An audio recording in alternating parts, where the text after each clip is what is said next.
Hello everyone, and welcome to the 213th episode of Analyzing Evil, featuring Mason Verger from Hannibal. Well, I figured it was about time that I got to covering the final villain of note from the Hannibal Lecter universe, at least until I get around to covering the show versions of the characters I've already covered, and boy is he one hell of a villain.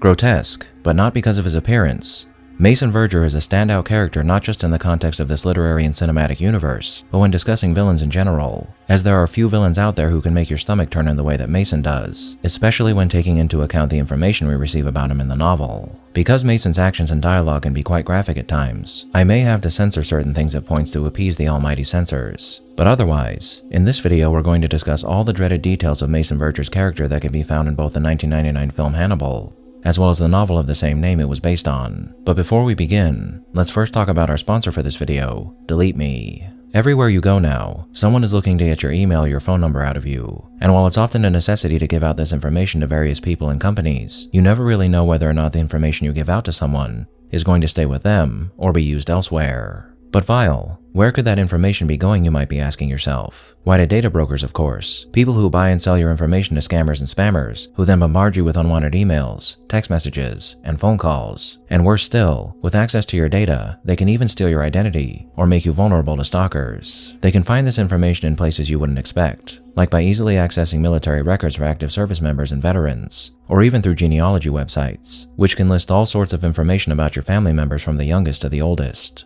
which is concerning to say the least. In 2023 alone, the FTC received 5.7 million total fraud and identity theft reports, and those numbers only increase with each passing year, so we could all use a bit more protection in this regard. Delete Me doesn't just work for you to remove any current threats to your information, but they're always on alert for more. And by looking through my data reports, I can see that they found 40 companies who currently have my information and are selling that information to people looking to make my life miserable and expose me to hackers. And unfortunately, I know those numbers are only going to increase. So I'm glad to have Delete Me in my corner to remove my data from these websites. You can enjoy some added protection as well though by going to joindeleteme.com/vile or by scanning the QR code on your screen. And when you get there, be sure to use the code VILE to get 20% off any US consumer packages. That's joindeleteme.com/vile or scan the QR code on your screen and enter the code VILE at checkout to get 20% off your purchase. Thank you Delete Me for sponsoring this video. Now without further ado, let's begin. There is a witchy beauty about Muskrat Farm, the Verger family's mansion near the Susquehanna River in northern Maryland. The Verger meatpacking dynasty bought it in the 1930s when they moved east from Chicago to be closer to Washington, and they could well afford it. Business and political acumen has enabled the Vergers to batten on U.S. Army meat contracts since the Civil War. The embalmed beef scandal in the Spanish-American War hardly touched the Vergers. When Upton Sinclair and the muckrakers investigated dangerous packing plant conditions in Chicago, they found that several Verger employees had been rendered into lard inadvertently, canned and sold as Durham's pure leaf lard, a favorite of bakers. The blame did not stick to the Vergers. The matter cost them not a single government contract. The Vergers avoided these potential embarrassments, and many others, by giving money to politicians, their single setback being passage of the Meat Inspection Act of 1906. Today, the Vergers slaughter 86,000 cattle a day and approximately 36,000 pigs, a number that varies slightly with the season. The new mown lawns of Muskrat Farm, the riot of its lilacs in the wind, smell nothing at all like the stockyard. The only animals are ponies for the visiting children, and amusing flocks of geese grazing on the lawns, their behinds wagging, heads low to the grass. There are no dogs. The house and barn and grounds are near the center of 6 square miles of national forest, and will remain there in perpetuity under a special exemption granted by the Department of the Interior. This is the family to which Mason Verger belongs, a wealthy group of individuals who made their fortune dealing in flesh. And as the heir to such a legacy and fortune, Mason was expected to embody the traits and characteristics that would allow him to head such a vast empire. And to prepare him for such a position, he had a dreadful teacher ready to ensure he was learned in the intricacies of the family business, his father, Mason Verger. Mason's education was an odd one, but perfectly fitted to the life his father envisioned for him and to the task before him now. As a child, he attended a boarding school, to which his father contributed heavily, where Mason's frequent absences were excused. For weeks at a time, the elder Verger conducted Mason's real education, taking the boy with him to the stockyards and slaughterhouses that were the basis of his fortune. Mason Verger was a pioneer in many areas of livestock production, particularly in the area of economy. His early experiments with cheap feed rank with those of Batterham 50 years before. Mason Verger adulterated the pig's diet with hog hair meal, mealed chicken feathers, and manure to an extent considered daring at the time. He was regarded as a reckless visionary in the 1940s when he first took away the pigs' fresh drinking water and had them drink ditch liquor, made of fermented animal waste, to hasten weight gain. The laughter stopped when his profits rolled in, and his competitors hurried to copy him. Molson Verger's leadership in the meatpacking industry did not stop there. He fought bravely and with his own funds against the Humane Slaughter Act, strictly from the standpoint of economy, and managed to keep face branding legal, though it cost him dearly in legislative compensation. With Mason at his side, he supervised large-scale experiments in the problems of lairage, determining how long you could deprive animals of food and water before slaughter without significant weight losses. It was Verger-sponsored genetic research that finally achieved the heavy double muscling of the Belgian swine breeds, without the concomitant drip losses that plagued the Belgians. Molson Verger bought breeding stock worldwide and sponsored a number of foreign breeding programs. But slaughterhouses are at base a people business, and nobody understood that better than Molson Verger. He managed to cow the leadership of the unions when they tried to encroach on his profits with wage and safety demands. In this area, his solid relationships with organized crime served him well for 30 years. Mason bore a strong resemblance to his father then, with dark shiny eyebrows above pale blue butcher's eyes and a low hairline that slanted across his forehead. Often, affectionately, Molson Verger liked to take his son's head in his hands and just feel it, as though he were confirming the son's paternity through physiognomy, just as he could feel the face of a pig and tell by the bone structure its genetic makeup. Mason learned well, and, even after his injuries confined him to his bed, he was able to make sound business decisions to be implemented by his minions. It was son Mason's idea to have the US government and the United Nations slaughter all the native pigs in Haiti, citing the danger from them of African swine flu. He was then able to sell the government great white American pigs to replace the native swine. The great sleek swine, when faced with Haitian conditions, died as soon as possible and had to be replaced again and again from Mason's stock until the Haitians replaced their own pigs with hardy little rooters from the Dominican Republic. As you can see, Molson Verger was a ruthless and cruel businessman, and he passed on his vicious ways to his heir, lessons that damaged his growing son's psyche by instilling within him the notions that violence was not only acceptable, but necessary in order to navigate in the world they lived in. From here, it's only all too understandable that Mason would develop into a monster, the first steps towards bestiality that then resulted in him developing some sickeningly cruel sexual inclinations, a partial account of which we receive from Mason himself when Clarice Starling comes to question him in the beginning of this story, and we receive another from his sister Margot later on, a character who was unfortunately absent from the film. "I want to tell you about camp," he interrupted with his next exhalation. "It was a wonderful childhood experience that I've come back to, in essence. We can get to that, Mr. Verger, but I thought Oh, we can get to it now, Miss Starling. You see, it all comes to bear. It was how I met Jesus, and I'll never tell you anything more important than that." He paused for the machine to sigh. "It was a Christian camp my father paid for. He paid for the whole thing, all 125 campers on Lake Michigan. Some of them were unfortunates, and they would do anything for a candy bar. Maybe I took advantage of it. Maybe I was rough with them if they wouldn't take the chocolate and do what I wanted. I'm not holding anything back, because it's all okay now. You used to be able to make me climax when we were kids, Margot. Made me shoot like a belt-fed mortar, and pretty damn fast too. You hurt me when I was little, Mason. You hurt me, and you dislocated my elbow making me do the other. I still can't curl more than 80 pounds with my left arm. Well, you wouldn't take the chocolate." So, not only was Mason a macabre genius when it came to the meatpacking business, but an abuser as well. One who forced who knows how many children to take the chocolate so he could abuse them in any way he wished. But unfortunately, Mason Verger's depravity doesn't stop there. Paraphernalia, toys. In the corner there, that's the portable guillotine I used for Idi Amin. You can throw it in the back of a Jeep, go anywhere, the most remote village. Set up in 15 minutes. Takes the condemned about 10 minutes to cock it with a windlass, a bit longer if it's a woman or a kid. I'm not ashamed of any of that, because I'm cleansed. Mason admits this when Clarice is interviewing him. And for those of you who aren't aware, Idi Amin was the brutal dictator of Uganda from 1971 to 1979, and the cruelties exacted upon innocent people by that man are numerous and abhorrent, which is exemplified in another example of what Mason did during his time with Idi Amin that's given to us when he's discussing a piece of artwork Dr. Lecter made depicting Clarice Starling being crucified. There was no question, the Jesus head was Starling. Another anomaly is that the figure is nailed to the cross through the wrists, rather than the palms. That's accurate, Mason said. You've got to nail them through the wrists, and use big wooden washers, otherwise they get loose and start flapping. Idi Amin and I found that out the hard way when we reenacted the whole thing in Uganda at Easter. Our savior was actually nailed through the wrists. All the crucifixion paintings are wrong. It's a mistranslation between the Hebrew and Latin Bibles. To say that Mason Verger was a disgusting human being is an understatement, and owing to the position of power he occupied and the enormous wealth at his disposal, he may have continued to torment, torture, and murder as he pleased well into old age. But life had other plans for Mason Verger, and the architect of those plans would be none other than Dr. Hannibal Lecter. After being arrested and tried for what Mason described as trumped-up molestation charges, Mason was sentenced to 500 hours of community service and court-ordered therapy with Dr. Lecter. And in Mason's recounting of what happened the night he decided to invite Dr. Lecter over to his home, we're given some more insight into his depraved nature as we learn what the good doctor did to him.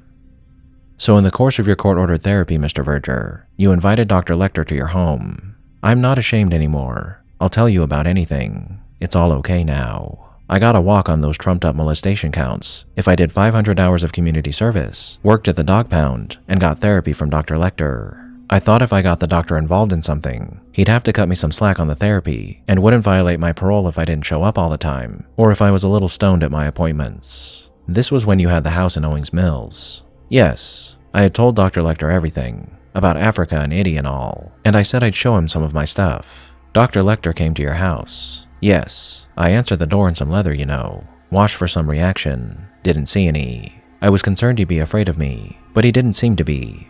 Afraid of me. That's funny now. I invited him upstairs. I showed him I had adopted some dogs from the shelter, 2 dogs that were friends, and I had them in a cage together with plenty of fresh water, but no food. I was curious about what would eventually happen. I showed him my new setup. You know, autoerotic asphyxia. You sort of hang yourself, but not really. Feels good while you follow. I follow. Well, he didn't seem to follow. He asked me how it worked, and I said, "You're an odd psychiatrist not to know that." And he said, and I'll never forget his smile, he said, "Show me." I thought to myself, I've got you now. And you showed him. I am not ashamed of that. We grow by our mistakes. I'm cleansed.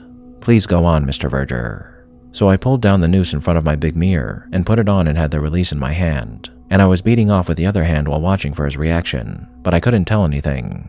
Usually I can read people. He was sitting in a chair over in the corner of the room. His legs were crossed, and he had his fingers locked over his knee. Then he stood up and reached in his jacket pocket, all elegant, like James Mason reaching for his lighter, and he said, "Would you like an amyl popper?" I thought, wow, he gives me one now, and he's got to give them to me forever to keep his license. Prescription City. Well, if you read the report, you know it was a lot more than amyl nitrate. Angel dust and some other methamphetamines, and some acid, Starling said. I mean, whoa. He went over to the mirror I looked at myself in, and kicked the bottom of it and took out a shard. I was flying. He came over and gave me the piece of glass, and looked me in the eyes, and suggested I might like to peel off my face with it. He let the dogs out. I fed them my face. It took a long time to get it all off, they say. I don't remember. Dr. Lecter broke my neck with a noose. They got my nose back when they pumped the dogs' stomachs at the animal shelter, but the grafts didn't take. As you can see, Mason was ever devising new ways to experiment with cruelty and brutality. And again, had he been left to his own devices, it's probable that many such experiments would have continued to play out over the course of his life. Dr. Lecter, though, who has a greater than average hatred for people who abuse children due to what he witnessed happening to his sister when he was younger, took it upon himself to provide this man with a level of punishment that was exceedingly brutal, but well-deserved, making Mason into a reflection of the monster that he was on the inside. And had Mason not been found before he succumbed to his injuries, perhaps that would have been the end of a man who only deserved to be forgotten. However, preserved as he was, Mason was allowed to continue living, and curiously, after suffering his injuries, Mason apparently found his faith. However, considering the kind of man he was, it could be that his supposed belief in Christ was only meant to mock further a God that he had already sinned against in so many different ways, which is made all the more plausible by the way he speaks about his faith. I have immunity, Miss Starling, and it's all okay now. I've got a grant of immunity from Jesus. I've got immunity from the U.S. Attorney. I've got immunity from the DA in Owings Mills. I'm free, Miss Starling, and it's all okay now. I'm right with him, and it's all okay now. He's the risen Jesus, and at camp, we called him the Riz. Nobody beats the Riz. We made it contemporary, you know, the Riz. I served him in Africa. Hallelujah. I served him in Chicago. Praise his name. And I serve him now, and he will raise me up from this bed, and he will smite mine enemies, and drive them before me, and I will hear the lamentations of their women. And it's all okay now.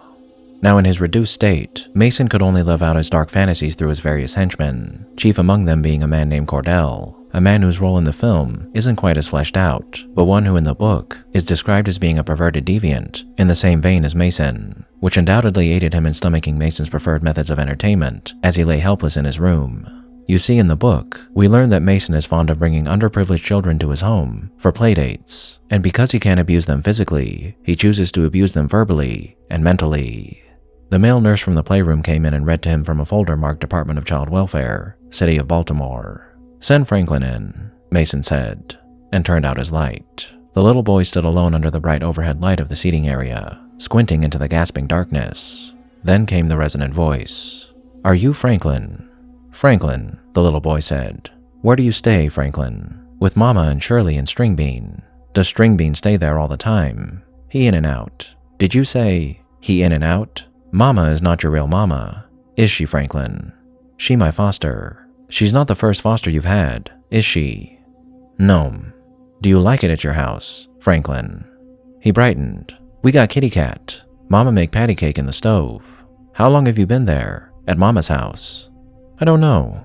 "Have you had a birthday there?" "One time I did. Shirley make Kool-Aid." "Do you like Kool-Aid?" "Strawberry."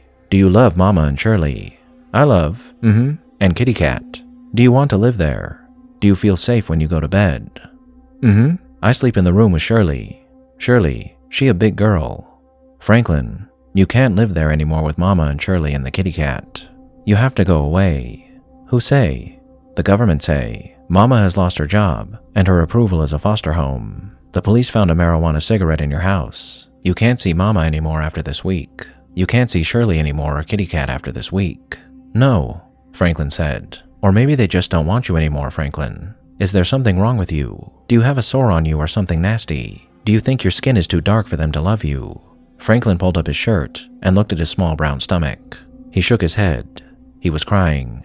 "Do you know what will happen to Kitty Cat?" "What is Kitty Cat's name?" "She called Kitty Cat. That her name." "Do you know what will happen to Kitty Cat?" "The policeman will take Kitty Cat to the pound, and a doctor there will give her a shot." "Did you get a shot at daycare? Did the nurse give you a shot? With a shiny needle?" "They'll give Kitty Cat a shot.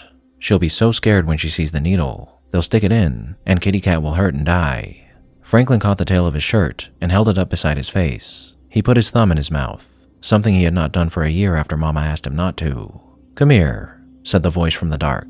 "Come here and I'll tell you how you can keep Kitty Cat from getting a shot. Do you want Kitty Cat to have the shot, Franklin?" "No?"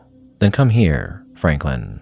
Franklin, eyes streaming, sucking his thumb, walked slowly forward into the dark. When he was within 6 feet of the bed, Mason blew into his harmonica, and the lights came on. From innate courage, or his wish to help Kitty Cat, or his wretched knowledge that he had no place to run to anymore, Franklin did not flinch. He did not run. He held his ground and looked at Mason's face. Mason's brow would have furrowed if he had a brow at this disappointing result. "You can save Kitty Cat from getting the shot if you give Kitty Cat some rat poison yourself," Mason said. The plosive P was lost, but Franklin understood. Franklin took his thumb out of his mouth. "You a mean old doo-doo," Franklin said, "and you ugly too." He turned around and walked out of the chamber, through the hall of coiled hoses, back to the playroom. Mason watched him on video. The nurse looked at the boy, watched him closely while pretending to read his Vogue. Franklin did not care about the toys anymore. He went over and sat under the giraffe, facing the wall. It was all he could do not to suck his thumb. Cordell watched him carefully for tears. When he saw the child's shoulders shaking, the nurse went to him and wiped the tears away gently with sterile swatches. He put the wet swatches in Mason's martini glass, chilling in the playroom's refrigerator beside the orange juice and the Cokes. Yes, that's right. Because he can't abuse children with his body, Mason derives his pleasure from drinking the tears of the misfortunate children he torments in martinis. While we don't know what happened to the other children he treats like this, we do learn later on that Franklin, fearing that his cat would be taken away or killed, chose to ingest rat poison himself and give his cat to a neighbor, a horrifying result from such a horrifying action. If it wasn't clear enough already, Mason is a man who embodies the most abhorrently depraved aspects of evil out there, and as a human being, he's about as unpleasant as you can get. He's facetious, self-centered, domineering, sadistic, and utterly without mercy. A man who takes and takes and takes, without ever stopping to wonder if the perhaps hundreds or thousands of people he's hurt over the course of his life deserve to be treated in such terrible ways, and it's a damn shame that he didn't perish when he had the chance to. But fortunately for the entire world, he was given another chance. After being ravaged by Dr. Lecter, Mason dedicated his life to one goal: getting his revenge against him, and not simply by killing him, but by tormenting him in much the same way he had been tormented. And with experience in the livestock industry, Mason knew just the way to make this happen. The giant forest pig, Hylocorus minor zagani, 6 teats and 38 chromosomes, a resourceful feeder, an opportunistic omnivore, like man. 2 meters in length in the Highland families, it weighs about 275 kilograms. The giant forest pig is Mason's ground note.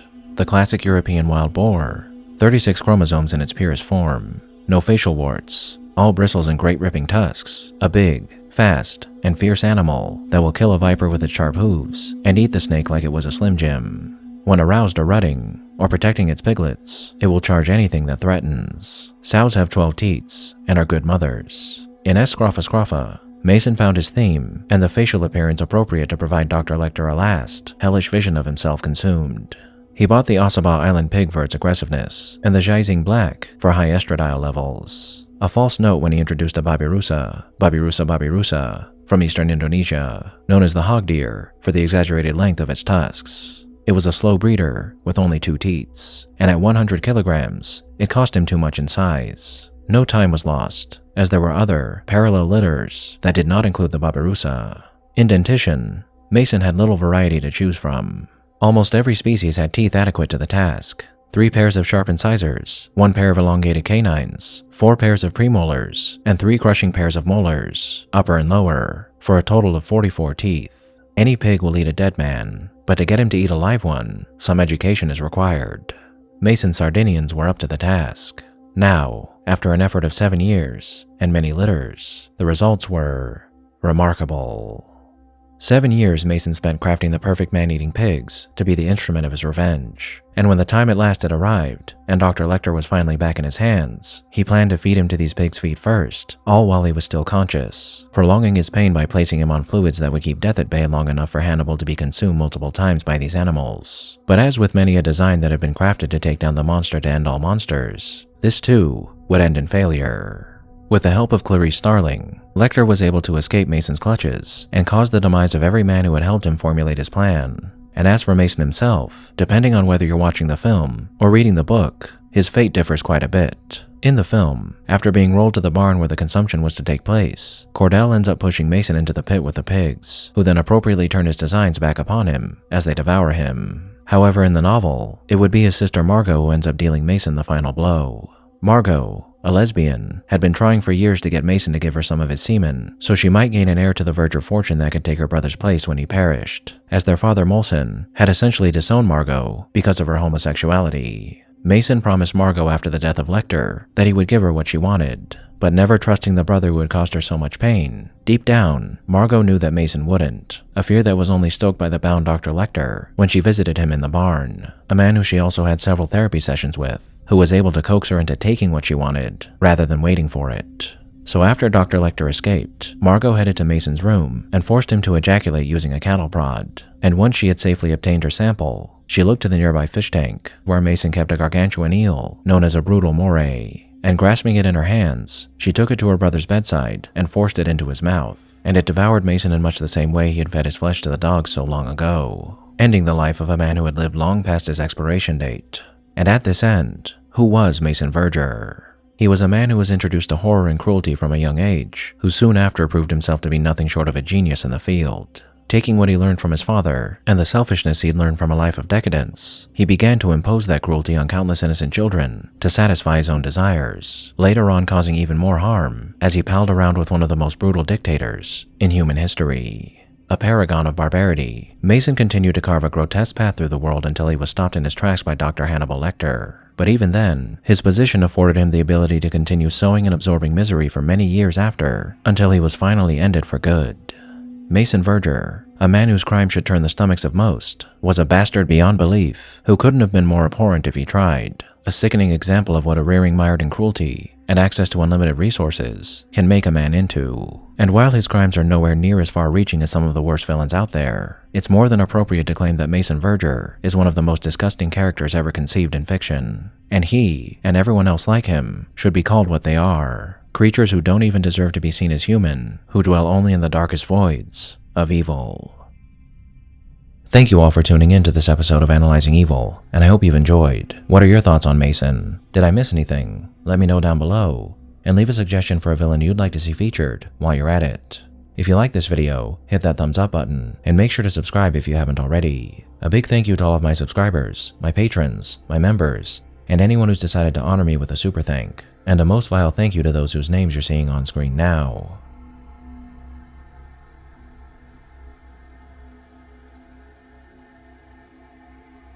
Join the channel's Discord server and subreddit to interact with myself and the community, and follow me on the social media platforms listed below to keep up with the channel. As always, thanks for watching, and I'll be seeing you soon.